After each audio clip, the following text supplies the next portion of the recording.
अगर आप भी पति पत्नी ब्रह्मचारी की अपडेट सबसे पहले देखना चाहते हैं, तो चैनल को सब्सक्राइब कर लें और बेल आइकन दबाना ना भूलें। दोस्तों, आज की कहानी में आपको मिलने जा रहा है ऐसा धमाकेदार ट्विस्ट जिसे देखकर आप सबके होश उड़ जाएंगे।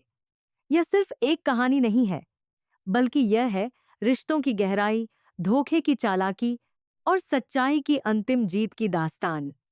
जहां एक तरफ आकाश अपनी चालों पर खुश होकर यह सोच रहा था कि उसका प्लान पूरी तरह से सफल हो चुका है और अब सूरज के घर में तबाही मचने वाली है, वहीं दूसरी तरफ ईशा और सूरज मिलकर एक ऐसा मास्टर प्लान तैयार कर चुके थे जो आकाश की हर साजिश को जड़ से खत्म करने वाला था। जैसा कि आपने देखा होगा कि ईशा बिना किसी डर के आरव को लेकर सीधे आकाश के घर की तरफ चल पड़ती है। जब आकाश अपने घर में अचानक आरव को देखता है तो उसके चेहरे का रंग फक पड़ जाता है और उसके पैरों तले से जमीन खिसकने लगती है, क्योंकि दोस्तों, आकाश को तो पूरा यकीन था कि अब तक आरव सूरज के खिलाफ भड़क चुका होगा, घर में जमकर बवाल मचा चुका होगा और शायद सूरज के साथ हाथापाई भी हो चुकी होगी। लेकिन यहाँ कहानी पूरी तरह से पलट चुकी होती है और आकाश की सारी उम्मीदें धूल में मिल जाती हैं। असल में दोस्तों, यह सब कुछ ईशा और सूरज का एक बेहतरीन प्लान था। एक ऐसा शानदार प्लान जिसकी मदद से आकाश का असली चेहरा, उसकी सारी गंदी हरकतें और उसकी सारी चालाकियां आरव के सामने लाई जा सकें।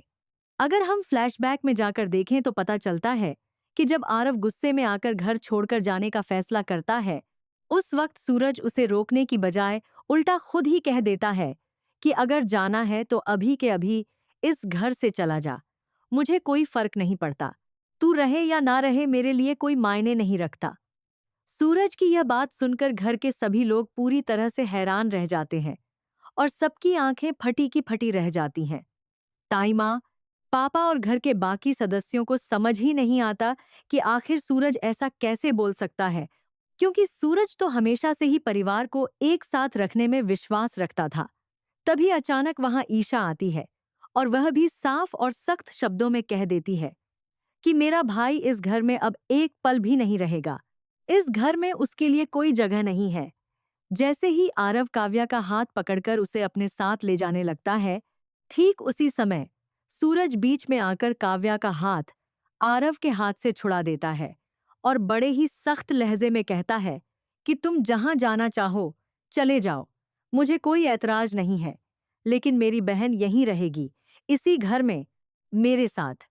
यह सुनकर काव्या भी पूरी तरह से चौंक जाती है और पूरे घर का माहौल एकदम से बदल जाता है। इसी मौके का फायदा उठाकर चालाक ईशा तुरंत आरव को अपने साथ ले जाती है। लेकिन दोस्तों, यह सिर्फ एक बहन का इमोशनल फैसला नहीं था, बल्कि यह एक बहुत बड़ी और खतरनाक स्ट्रैटेजी का हिस्सा था। जैसे ही ईशा आरव को लेकर आकाश के घर की दहलीज पर पहुंचती है, आकाश के चेहरे का रंग उड़ जाता है और वह पूरी तरह से घबरा जाता है। वह गुस्से और हैरानी में ईशा से तल्खी से पूछता है कि ये क्या नया खेल शुरू किया है तुमने? ये क्या मजाक चल रहा है? तब ईशा एक रहस्यमयी मुस्कान के साथ जवाब देती है कि खेल तो तुमने शुरू किया था आकाश, अब बस मैं उसे खत्म करने आई हूँ। तुम्हें बहुत शौक था ना मेरे भाई के करीब आने का, उसका दर्द बांटने का, उसके साथ शराब पीने का, उसे सूरज के खिलाफ भड़काने का। लो, अब वह हमेशा के लिए तुम्हारे साथ है, अब संभालो इसे। दोस्तों, अब आकाश पूरी तरह से फंस चुका होता है और उसे समझ आने लगता है कि उसका प्लान उल्टा पड़ गया है। वह गुस्से में आकर ईशा पर हाथ उठाने की कोशिश करता है, लेकिन तभी आरव वहां आ जाता है और स्थिति बदल जाती है। ईशा बड़े आत्मविश्वास के साथ आकाश को चुनौती देती है और कहती है कि अब उठाओ हाथ, मेरे भाई के सामने उठाकर दिखाओ अगर हिम्मत है तो। आकाश चाहकर भी कुछ नहीं कर पाता, क्योंकि वह जानता है कि अब उसका हर कदम उसके ही खिलाफ जा सकता है। धीरे धीरे आरव की आंखें खुलने लगती हैं और उसे आकाश की असली सच्चाई नजर आने लगती है। आकाश का वह असली चेहरा जो वह अब तक छुपाए हुए था, उसकी चालाकी, उसके झूठ, उसकी मक्कारी, सब कुछ धीरे धीरे सामने आने लगता है। और फिर दोस्तों, वह दिन भी आता है जब आरव को अपनी गलती का गहरा एहसास होता है। उसे समझ आता है कि उसने कितनी बड़ी भूल की थी। वह सीधे सूरज के पास जाता है, आंखों में आंसू भरे हुए, हाथ जोड़े हुए, और दिल से कहता है कि मुझे माफ कर दो सूरज भाई, मैंने तुम्हें बहुत गलत समझा, मैं बहुत बड़ी गलती कर बैठा। यह सुनकर सूरज का दिल भी टूट जाता है, लेकिन वह एक मजबूत इंसान की तरह अपने जज्बात को छुपाता है। आरव उसे जोर से गले लगा लेता है और यह पल इतना इमोशनल होता है कि देखने वालों की आंखों में भी आंसू आ जाते हैं। लेकिन दोस्तों, कहानी अभी यहीं खत्म नहीं होती, बल्कि अब एक नई और बड़ी समस्या सामने खड़ी हो चुकी है। आरव आकाश के साथ रहकर शराब की बुरी आदत में बुरी तरह फंस चुका है और यह आदत उसकी जिंदगी को बर्बाद करने लगी है।